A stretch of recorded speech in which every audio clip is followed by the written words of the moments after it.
তিনজন ব্যানের পর বসিয়া সমালোচনা করে। হাসিনের কোনো বুদ্ধি নাই, খালেদা জিয়াতে আরই মূর্খ, আর এরশাদ একটা নুস। তিনজন জিজ্ঞেস করলাম, তোরা তিনজন কি রিস্কা? আমি ভ্যান চালার, ও মাছ বেচা, ও রক্ষণ কুদাল আছে, মাটি কেটে খাই। কে ইচ্ছা তিন বুদ্ধিমান বসছে চিন্তা করতে পারে?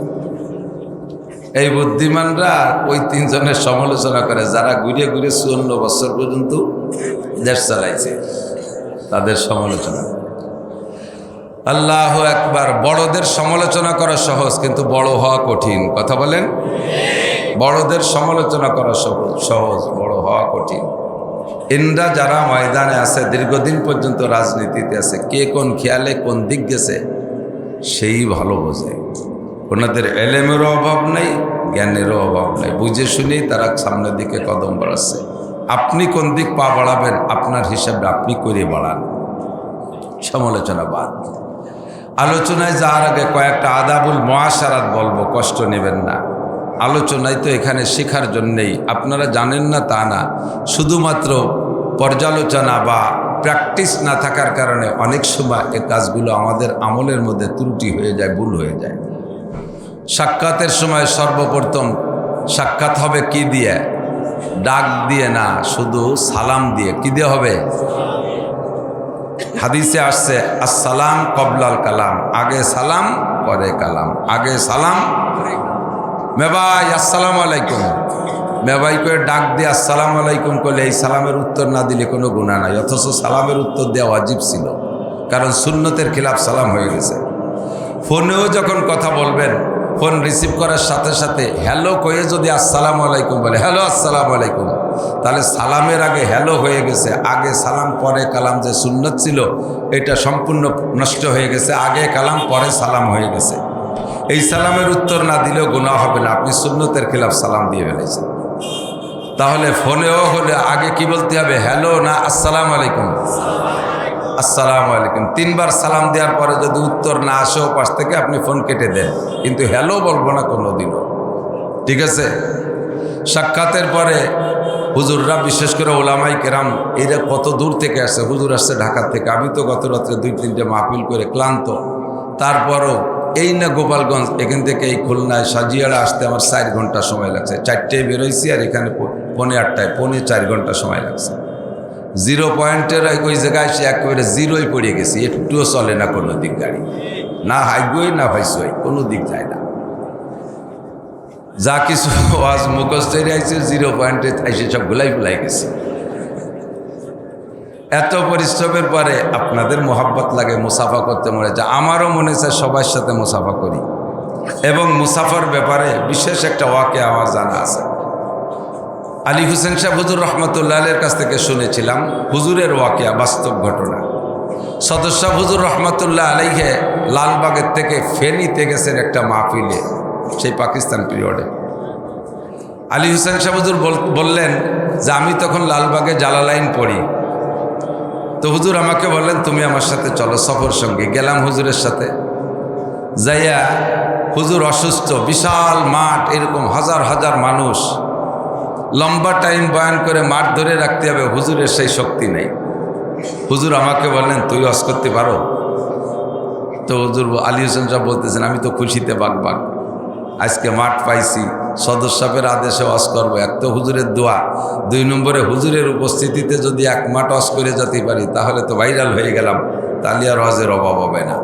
জি হুজুর আপনি দোয়া করলে পারবো। যাইয়ে 2 ঘন্টা বয়ান করছি, ঝাঁকানাকা বয়ান। বয়ান শেষে হুজুর আসছেন। হুজুর আসার পরে হুজুর এরকম 2-5 মিনিট কথা বলে দোয়া করে দিছে। দোয়ার পরে এরপরে হুজুর যখন নামতে গেছে, পুরো মাঠ হুড়মুড় করে চলে আসে মুসাফার জন্য। তা আলী হোসেন সাহেব তো জোয়ান মানুষ, বডিতে তো যারা দেখছেন তারা তো জানেন, বডি ফিগার সেরকম, আর যৌবনকাল। হুজুরে এইভাবে বিরক্ত করা দেখে আমি দিলাম গর্জন, বুড়ো মানুষ দেখো না, মরা মরা বাপ, কথা বলতে পারো না, আর এত মানুষ মুসাফা করলে বুড়োরে মারতে এসো। আমি ধমক দিলে হুজুর তাইসে জোরে আমাকে ধমক দিয়েছে, চপ, এই মুসাফাকে তুই করবি না আমি করব, মরলে আমি মারবো, তুই মুসাফা ঠেকানোর কিনা। হুজুর কয় আমি লজ্জায় মরে যাই, বুড়োর যান বাঁচানোর জন্য আমি প্রোটেক্ট দিছি আর উনি আমারে থামায় দেয়। আল্লাহ মুসাফা শেষ করে ঘরে যায় আমারে বলতেছে, বেটা আমি শামসুল হক আমার আমল দিয়ে জান্নাতে যাইতে পারবো কি না এ সন্দেহ আছে। এই মাঠের ভিতরে হাজার হাজার মানুষের ভিতরে 2-10 জন 20 জন আল্লাহর ওলি থাকতে পারে। আমি যদি তাদের সাথে মুসাফে একটা হাত মিলে কিয়ামতে তারা জান্নাতে যাবে, সেদিন আমার সাথে দেখা হবে, আমি তারে বলতে পারবো আনাল্লাযী সাফাহতুকা, আমি ওই ব্যক্তি যে আপনার সাথে মুসাফা করেছিলাম দুনিয়ায়, দেখেন তো আমার জন্য আল্লাহর কাছে একটু সুপারিশ করা যায় নাকি। আমি মুসাফার মাধ্যমে জান্নাত কিনি আর তুই ধমক দিয়ে সবাইরে সরাই দিস, তাহলে তুই কি আমার জাহান্নামে পাঠানোর চেষ্টা হব? আমি জাহান্নামে গেলে খুশি হব, কখনো তুই মুসাফার থেকে ঠেকাবি না। এই জন্য আমি মুসাফা থেকে কৃপণতা করি না। কিন্তু মুসাফা কর্নেওয়ালাদের ভাবতে হবে, এই পুরো মাঠে সব মানুষ যদি একজন মানুষের সাথে মুসাফা করে 1.5-2 ঘন্টা বয়ানের পরে ক্লান্ত হয়ে যায়, তারপরে তার টেস্টে রাহাত আরামের দরকার আছে। আপনি মুসাফার জন্য পাগল হয়ে গেছেন, কিন্তু হুজুরই তো কষ্ট আছে, আপনারও তো একটু হিসাব করা দরকার।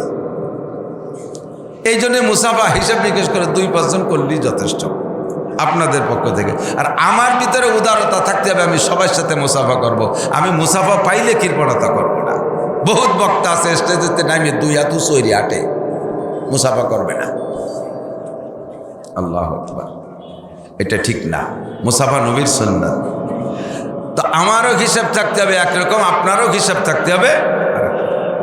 সাক্ষাতের পরে আমরা গাড়ির থেকে গাড়ি যখন এসে নামি, গাড়ির থেকে গাড়িটা এসে স্টার্ট করার পরে কর্তৃপক্ষের কাছে এসে খেদমতের নিয়েতে মোহাব্বত করে আইসেই দরজা ধরে টান দিয়ে দরজাটা খুলে ফেলে, এইটা আদব না।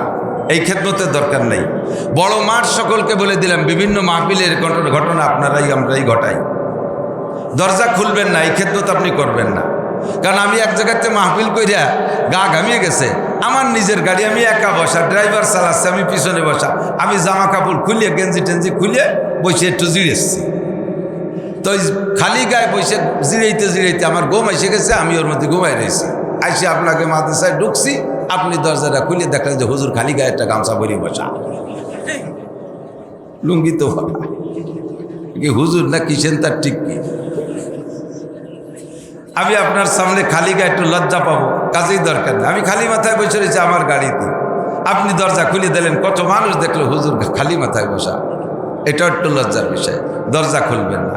আবার আমার গাড়িটা লক করা রয়েছে, দাঁড়ানোর সাথে সাথে দরজা খোলে না, জোস টান মারছেন, হ্যান্ডেলটা খুলে হাতে চলে গেছে।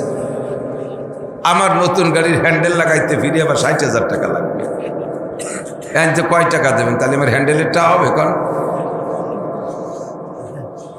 এসব দিকে খেয়াল রাখা।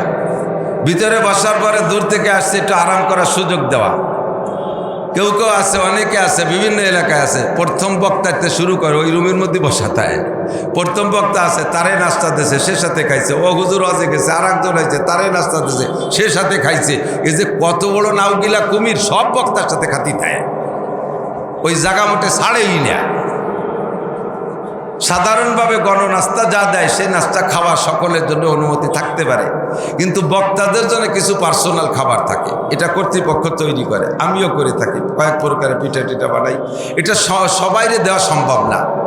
কর্তৃপক্ষের সাথে বক্তার কন্ট্যাক্ট করেছে, আমি একটু রুটি খাবো, একটু পিঠা খাবো, তারা তা তৈরি করছে। পরিমাণে যা, সামনে বসা 20-22 জন বসছে, তো গাতি মারি ওঠেই না। প্রাথমিক নাস্তা বিস্কুট টিস্কুট দেশে, কুটকুড়ো যা দেশে খাইয়ে চলে গেলি পারে, তা না যাইয়ে ওই জায়গা গাতি বাইরে বসে রয়েছে। এই ফাঁকে আমার তা দ্বিতীয় বাড়তেছে না, আমার তো পেট তৈরি হতেছে কি দিতে। এর মধ্যে আমার ডাক আসছে, হুজুরের শেষে চলেন। আমি রওনা দিচ্ছি, আরে হুজুরটা পিঠে খাওয়াতে পারলাম না। বলি যে এই কয়েকজনটা খাওয়াই দেন, আমি খাবো না। সাক্ষাৎ করে বাইরে বেরোয় যায়, মজলিসটা খালি করে দেওয়া, এটা আর একটা আদব। আপনার খাওয়া হয়ে গেছে, এবার আল্লাহ হুকুম করছে আর একটা আদব, বলে ওয়াইজা তাইমতুম ফান্তাশিরু, খাওয়া হয়ে গেলে জায়গা খালি করে দাও, জায়গায় বসে বসে ফাও গল্প করে সময় নষ্ট করে না।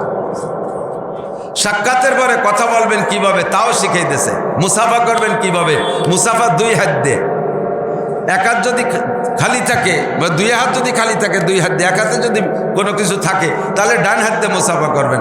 তো মুসাফার ভিতরে হালকা একটা জাকি দেওয়া সুন্নাত। তা আপনি 7 ফুট লম্বা জুয়ান কায়দা মতো মোটা একেবারে মোহাম্মদ আলী কেলের মতো শক্তিশালী, আমার মতো শূন্য মৌলবীর একাত্তর এরকম করতেছেন, গুড়াইতে খুলি গেছে।